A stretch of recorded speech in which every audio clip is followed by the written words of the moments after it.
Before time began, before the stars sang their first song, there existed a divine plan, a plan woven in the very fabric of eternity itself, a plan that would require the ultimate price, the supreme sacrifice. And on that fateful day in human history, that plan reached its most profound moment. Close your eyes for a moment.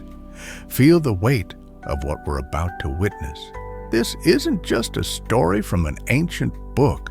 This is the moment when heaven kissed earth, when divinity embraced mortality, when love defeated death itself. On that day, that would forever transform the course of human history, an enraged mob dragged Jesus before Pilate. The air hung thick and heavy, saturated with injustice and false accusations. They claimed he perverted the nation, that he forbade paying tribute to Caesar, that he proclaimed himself a king. But what kind of king was this, who came not with armies, but with words of love? What kind of monarch wore not a golden crown, but would soon wear thorns? Pilate, the Roman governor, looked into the eyes of this humble man and asked, "Are you the king of the Jews?" And Jesus, with the serenity of one who knows eternal truths, with the calm of one who holds the universe in his hands, responded, "You have said so." 3 times Pilate declared, "I find no fault in this man." 3 times truth was proclaimed from the mouth of one who had the power to set him free. Not even Herod, interrogating him with many words and mockery, found reason to condemn him. The King of Heaven remained silent before his accusers, fulfilling ancient prophecies like a lamb mute before its shearers. But the crowd, thirsty for blood, their hearts hardened by darkness, cried out, "Crucify him! Crucify him!" And the screams of those who could not comprehend the treasure they were rejecting prevailed. Pilate, washing his hands but not his conscience, delivered the just one to the will of the wicked, while releasing Barabbas, a murderer, an insurrectionist.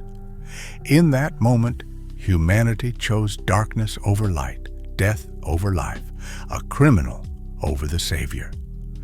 Under the crushing weight of the cross, Jesus walked toward Calvary. Each step was a step toward redemption. Each breath was a breath of mercy. And there, even in his indescribable suffering, even as the wood cut into his flesh, he stopped to teach. Turning to the weeping women, he said with paternal love, "Daughters of Jerusalem, do not weep for me, weep rather for yourselves and for your children." Prophetic words that would echo through the centuries, a warning wrapped in compassion. At the place called the Skull, Golgotha, where death reigned supreme, where hope seemed to die, there they planted the cross. And between 2 criminals, the Son of God was lifted high. But listen to what happened in that transcendent moment, in that sacred space between heaven and earth. Jesus prayed, not for himself, not crying out for vengeance, but interceding with a love that defies human comprehension. "Father, forgive them, for they know not what they do." What incomprehensible love, what boundless mercy, what unfathomable grace, while soldiers divided his garments and cast lots, while princes mocked and passers-by scorned, while the world rejected him, Jesus forgave. This is the heart of God laid bare, bleeding, broken, yet overflowing with forgiveness. And there, suspended between heaven and earth, hanging in the balance of eternity, a miracle of redemption occurred. One of the criminals, touched by divine grace, his heart suddenly awakened to truth, recognized his guilt and Jesus' innocence. "Lord," he cried out, his voice cracking with newfound faith, "remember me when you come into your kingdom." And Jesus, even in agony, even as life ebbed from his body, even as darkness threatened to consume all, promised, "Truly I tell you, today you will be with me in paradise." Today, not tomorrow, not in some distant future, but today. Paradise conquered in an instant of genuine faith. Salvation secured in a moment of surrender. This is the power of grace, immediate, transforming, eternal. No matter how far you've fallen, no matter what you've done, redemption is only a prayer away.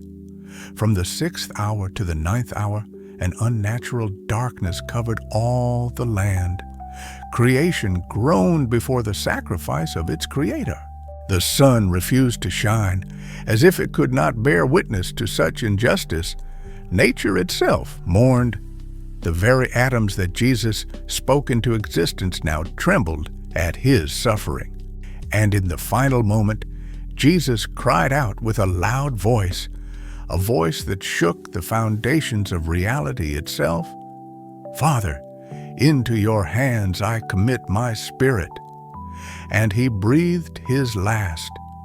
In that instant, the veil of the temple, that thick curtain separating mankind from God, tore from top to bottom, not by human hands, but by the divine hand. The way into the Holy of Holies stood open. Access to God, purchased with precious blood, was now available to all. The barrier was broken. The separation ended. Heaven's door swung wide open. Even the Roman Centurion, a pagan accustomed to violence and death, a man who had witnessed countless executions, was transformed by that scene. Seeing what had happened, he glorified God, saying, "Truly, this man was righteous." From the lips of a hardened soldier came a confession of faith. Even in death, Jesus was drawing all people to himself. And as the crowd returned, beating their breasts, touched by conscience, awakened to the horror of what they had done, Joseph of Arimathea, a good and righteous man who had not consented to their decision, courageously asked Pilate for Jesus' body. With reverence and love, with hands that trembled with sorrow and devotion, he wrapped it in a clean linen cloth and placed it in a new tomb, carved in rock, where no one had yet been laid. The faithful women who had followed him from Galilee, who had never abandoned him, observed everything. They saw where he was laid, and then, obedient to the law, they rested on the Sabbath, preparing spices to anoint that sacred body. But they did not know, they could not yet comprehend, that this was not the end. It was merely the beginning. For death could not hold the one who is life itself. The tomb would not be his dwelling place, but merely a passage to the greatest victory ever won. Sunday was coming. Resurrection morning was dawning. The stone would be rolled away, the grave would be emptied, and death itself would be defeated.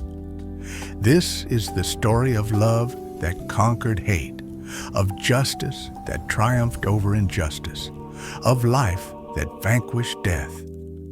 This is the gospel, the good news that transforms lives and eternities.